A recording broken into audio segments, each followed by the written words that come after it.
The Offshore Partner Visa Subclass 309 is a special visa. It is designed for people who are outside Australia. Its main purpose is to allow you to come to Australia. You can then live with your partner. Your partner must be an Australian citizen, an Australian permanent resident, or an eligible New Zealand citizen. This visa is a temporary visa to start with. It is the first step towards living together permanently in Australia. This is a wonderful way for couples to unite. This visa is very important for many couples around the world.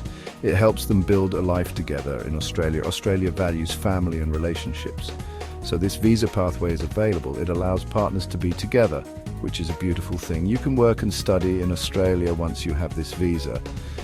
This helps you settle into your new life. It makes the transition smoother and more secure for both of you. Many people find this visa very helpful. The Subclass 309 visa is the first stage of a two-stage process. Think of it as the beginning of your journey. If this temporary visa is granted, you can travel to Australia. You can live here while the Department of Home Affairs processes your permanent partner visa, Subclass 100. This usually happens about 2 years after you first applied. It shows that you are serious about your relationship and your future in Australia. This process ensures everything is genuine.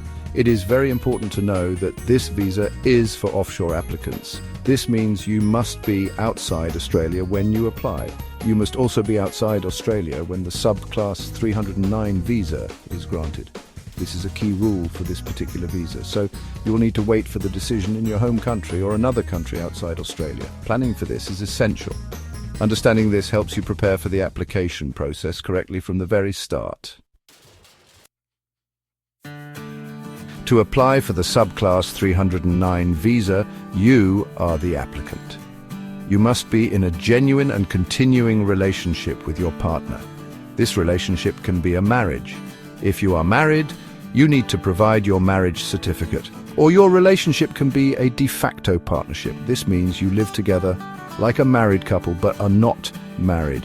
Usually you need to be in a de facto relationship for at least 12 months before applying. You must be sponsored by your eligible partner. Your partner, who is the sponsor, also has requirements to meet. They must be an Australian citizen, or they can be an Australian permanent resident. An eligible New Zealand citizen can also be a sponsor. Your sponsor must be at least 18 years old.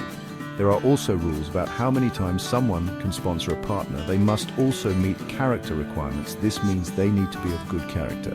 They will also need to agree to support you financially for your first 2 years in Australia. A very important part is proving your relationship is genuine and continuing. The government wants to see real proof of this. This means you need to show that you share a life together. For example, you might live together, or if you don't, there must be good reasons why. You should share financial aspects of your life. You should also share household responsibilities. Being known as a couple by your friends and family is also important evidence. All these things help show your commitment. Both the applicant and the sponsor must meet health and character requirements. You will likely need to have health examinations. This is to ensure you meet Australia's public health standards. You will also need to provide police certificates. These are required from every country you have lived in for 12 months or more. This applies to the last 10 years since you turned 16. These checks are standard for many Australian visas. They help to keep Australia safe and healthy for everyone living here.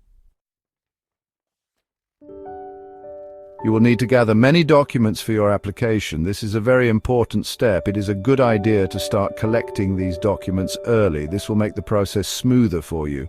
First, you need identity documents. These include a certified copy of your current passport. You will also need your birth certificate. These documents prove who you are. Make sure all copies are clear and easy to read. This helps the visa officer process your application faster. Proof of your relationship is the most crucial part of your application. You need to provide lots of evidence to show your shared life. Think about collecting photos of you together over time. Include pictures with your family and friends at various events. Joint bank account statements are very good evidence. Utility bills that are in both your names also help. These documents show that you share financial responsibilities. They also show that you manage your household together like a genuine couple. You will need to provide more evidence about your relationship. Written statements, known as statutory declarations, are very important. Both you and your partner will need to write detailed statements. In these statements, you should describe the history of your relationship. You should talk about how you met. Describe how your relationship developed. You should also write about your future plans together. Statements from friends and family who know your relationship can also be very helpful. These are called Form 888 declarations. Do not forget to include character documents. You'll need to provide police certificates. These are required from every country where you have lived for 12 months or more. This is for the period of the last 10 years after you turn 16. The Department of Home Affairs will also tell you when to get your health examinations. You usually do this after you've lodged your application. It is important to follow their instructions carefully. These are standard requirements for most Australian visas. The application for the partner visa is done online. You will need to use IMI account. This is the official online portal from the Australian government. If you do not have an IMI account, you will need to create one. It is easy to set up. Once you have your account, you can start filling in the application form. Make sure you answer all the questions truthfully and completely.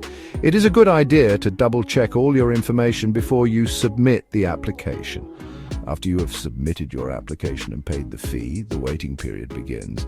Processing times for the Subclass 309 visa can vary a lot. It depends on many factors, so it is important to be patient during this time. The Department of Home Affairs might contact you if they need more information. If they do, make sure you respond to their requests as quickly as possible. Also, keep your contact details, like your email and address, updated in your IMI account. This ensures they can always reach you. While you're waiting for your visa, it is very important to maintain your relationship. You must continue to live as partners. Keep collecting evidence of your ongoing relationship. This is very important. Take new photos together. Keep records of any joint activities or travel. Continue to share your finances and household responsibilities. This ongoing evidence shows that your relationship is still genuine and continuing. This might be needed for the second stage, the permanent visa, so keep everything well documented. The Subclass 309 visa is a temporary visa. If it is granted, you can travel to Australia. You can live, work and study in Australia. This is wonderful. And after about 2 years from when you first applied for the 309 visa, the department will usually invite you to apply for the permanent partner visa, Subclass 100. This is the next step to becoming a permanent resident of Australia. If you need help with your visa application or have any questions, you can contact BMS GLOBAL for assistance. Their details are phone +61 XXX XTEX, email info@bmsglobal.com.au, website www.bmsglobal.com.au. They can guide you.